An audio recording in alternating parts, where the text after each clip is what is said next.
two victims, both suffering gunshot wounds. Both men were transported to hospitals by ambulance. They are expected to survive their injuries. Both had serious injuries, though, here at the scene. Certainly the medical efforts helped make it so they were not worse. Talking to witnesses, there was initially information given that the vehicle was a silver car headed westbound on Ash Street, and that the shots came from that car. Further investigation by gang investigators, they believe the car is now a dark-colored American make, four-door with dark tinted windows, and the shooter was in that vehicle, occupied 2 or 3 times. At this point, no known relationship between the victims and the suspect. We are looking at it as potentially a gang-related shooting based mostly on the nature of the case rather than anything to do with the 2 victims. That's really what we have right now. Gang detectives are continuing to follow up. We'll be talking with the victims more to try to get more information.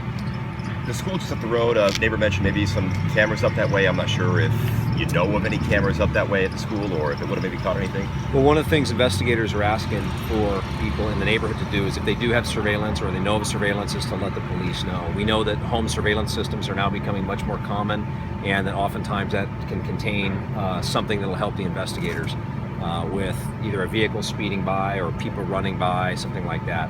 I don't know about the school. I know investigators will check on that. Any stray bullets hitting the homes?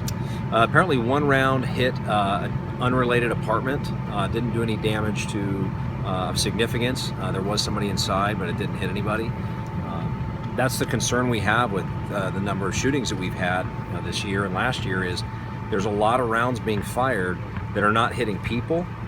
Those are obviously concerning enough, but these stray rounds that are hitting unrelated homes and vehicles and just traveling down the street, they present a huge risk to the community. And you have kids out here right now that were out of school, kids are playing, families are out, it's a nice day, and the odds are just not good when those bullets fly.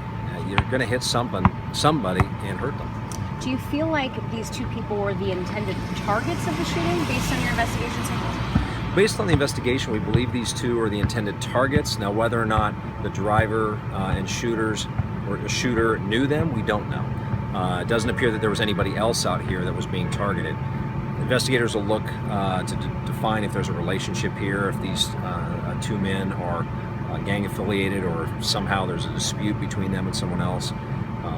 But this year and last year, we have seen a number of times where the victims are not affiliated with anything, and they just happen to be in the wrong place at the wrong time when some gang-affiliated person with a gun decides they want to shoot someone. Looked like one weapon, based on what you found at the scene here? Based on what we saw at the scene, we believe one weapon was used, most likely a handgun. And both men were standing outside? Yes, they were standing outside on the east side of the street here. Sorry, it's my directions here. They were standing on the south side of the street in front of one of the residences. I'm not sure you can speak much to it, just in, again, talking to neighbors who've lived here for quite some time. Last couple of years, the state's really gone downhill. Is this a frequented area by Portland police? I don't know how frequently we're called to this particular neighborhood.